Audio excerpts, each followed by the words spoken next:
তারেক রহমান বিএনপির ভারপ্রাপ্ত চেয়ারম্যান কয়েক সপ্তাহের মধ্যে দেশে ফিরবেন। তার দলের শীর্ষ পর্যায় থেকে এটা বলা হচ্ছে, মানে তারপরে আর কি পরের সিরিয়ালে যারা আছেন তারাই বলছেন যে কয়েক সপ্তাহের মধ্যেই তিনি আসবেন। তিনি ফিরলে দেশের রাজনীতিতে কি প্রভাব পড়বে, আর বিএনপির রাজনীতিতে কি প্রভাব পড়বে? কঠিন প্রশ্ন। অনেকগুলো বছর তো তিনি নেই দেশে। আগে যখন ছিলেন তখন হয় জেলে ছিলেন, অথবা ধরেন যখন উনি কেবল রাজনীতিতে হাতে খড়ি নিচ্ছেন তখন ছিলেন। ওইভাবে যদি দেখেন তাহলে পরিপূর্ণভাবে তারেক জিয়াকে আমরা দেখিনি। বিভিন্ন কর্মে বিভিন্ন সিদ্ধান্তের সময় তাকে আমরা মাঝে মাঝে দেখেছি।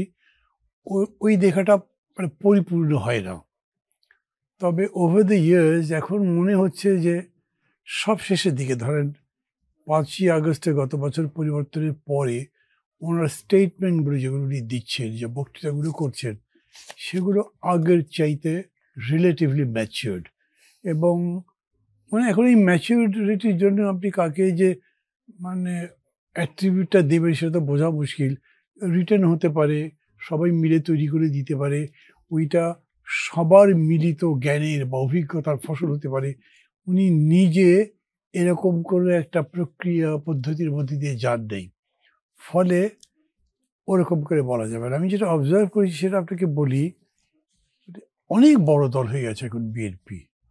উনি যখন দেশ ছেড়ে গেছেন তখন, অথবা তারও আগে, মানে ধরেন 15 বছর ধরে যে ফ্যাসিবাদ দেশে চলেছে, সেই সময়ের শুরু থেকে এই পর্যন্ত এই দলটা যে ঘাত প্রতিঘাত সহ্য করে দাঁড়িয়ে থেকেছে এবং বেড়েছে, that is something very huge.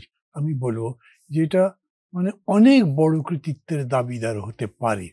সেরকম দিক থেকে যদি দেখেন, বিএনপি তো ভাঙেনি ওই অর্থে। বিএনপির মধ্যে খুব একটা আঁচড় লেগেছে সেরকমও নয়। আরও একটা বিষয় দেখেন, বেগম জিয়া তো ওখানে প্রায় মানে কি বলবো, একটা আইকনিক লিডার ইতিমধ্যেই উনি আছেনও। তারপরে উনি যেরকম অসুস্থ হয়েছেন আর সেরকম দায়িত্ব পালন করতেও পারেন না, তারপরে উনি শুধু লন্ডন থেকে যেরকম করে দলটা মনিটর করছেন, এটাও আমি মনে করি একটা দেখবার মতো বিষয়। এবং আমি তো একটু পরে এসছি, রানী কি বলছিলেন সব তো আমি শুনতে পারিনি, কিন্তু তার পরে এসে যেটা শুনলাম, উনি সম্ভবত এটা বলতে চাইছেন যে দলের উপরে তার যে একক কর্তৃত্বটা উনি দেখেছেন। আমি মনে করি যে ঠিক উনি যেরকম ওই টোনটা তো আমি ধরতে পারিনি, কিন্তু উনি যেরকম করে বললেন সেটা যদি আমি বলি তাহলে বুঝি আমি বোধহয় একটু ভুল বুঝলাম। ওনার সাথে আর কথা বলা যায় না এরকম নয়, কিন্তু ধরেন 2-3 বার তার সাথে আমরা ভার্চুয়ালি কথা বলেছি। আমাদের জোটের সাথে উনি কথা বলেছেন, অন্যান্য জোটগুলোর সাথে যারা মিলিয়ে আমরা একসাথে এই কতগুলো বছর আন্দোলন করলাম তারা কথা বলেছি। এইখানে ওনাকে অনেক পেশেন্ট মনে হয়েছে, সবার কথা শুনতে চেয়েছেন এবং চাপিয়ে দেওয়ার মতো করে কোনো কথা বলেননি উনি। উনি বরঞ্চ যে জায়গাতে আমরা চাইছি যে উনি সিদ্ধান্ত দিক, আমরা বলছি যেটা আপনি বলেন, উনি যদি সে সিদ্ধান্ত দিতে না চান তাহলে বলেছেন আপনারাও ভাবেন আমিও ভাবি, মানে এরকম করে রেখে দিয়েছেন। এগুলো তার বেশ খানিকটা পরিপক্কতার কথা বলে।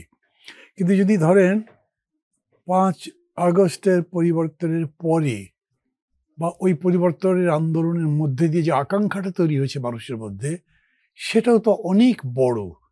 সেই আকাঙ্ক্ষাটা তিনি বুঝেছেন তার বক্তৃতার মধ্যে মনে হয়, কিন্তু সেটাকে কতখানি ধারণ করতে পারছেন, কতখানি রিয়েলিটিতে ট্রান্সলেট করতে পারছেন, সেই প্রশ্ন যদি করেন তাহলে আপনি সেখানে খাবি খাবেন।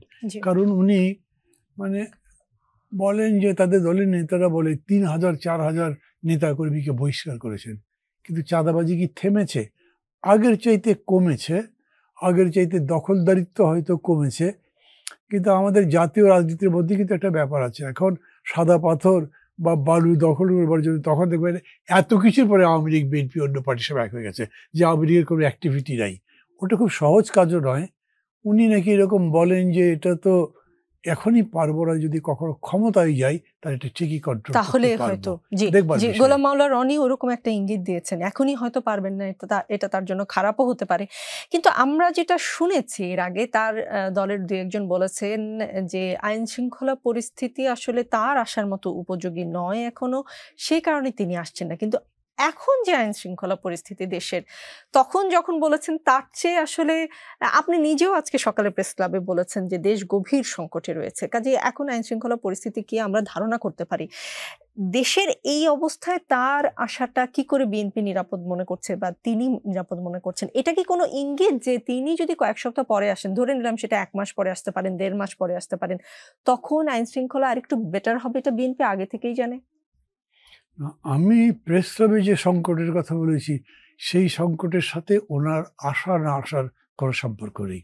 আমি সেই সংকটটা কীরকম বলছি, ধরেন ওই যে একটু আগে বলল না, লাশ কবর থেকে তুলে যে উল্লাস, মানে এ তো বীভৎসতা আর কি চেহারা হতে পারে।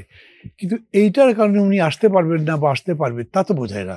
কিংবা ধরেন চট্টগ্রাম বিশ্ববিদ্যালয়ে যে বীভৎসতা হলো, সেটাকে দিয়ে আপনি তার আশা এইটার সাথে সম্পর্কিত করতে পারবেন না। কিন্তু বিএনপি নেতৃত্ব, আমি তো খুব স্পষ্ট করে তাদেরকে কিছু বলতে শুনিনি এখন পর্যন্ত। সিকিউরিটি কোয়েশ্চেনটাই যে তাদের কাছে বড়, সেরকম তো তারা ওপেনলি এরকম বলেছেন আমি দেখিনি। ধরেন ব্যক্তিগত আলাপচারিতায় হয়তো তারা এক একজনের কাছে এক রকম বলছেন, আমার কাছেও বলেছেন একটা। তো ওইটা ধরে আপনার মিডিয়াতে আলোচনা করা বা তার উপরে একটা বিশ্লেষণ দেওয়ার আমি মনে করি কোনো মানে দাঁড়ায় না। ওটা ওরা বলতে পারে যে না, এটা কথার কথা বলেছিলাম। কিছু একটা আছে যার জন্য উনি আসতে চান না, আমি এরকম করে বুঝি, যেটা আমি জানি না, যেটা কেউ জানে না। মানে উনি জানেন, বাকিরা কে জানে তা আমি বলতে পারি না। হয়তো তার মা জানেন, হয়তো তার দলের খুবই ঘনিষ্ঠ দু একজন জানেন, বাকিরা জানে না।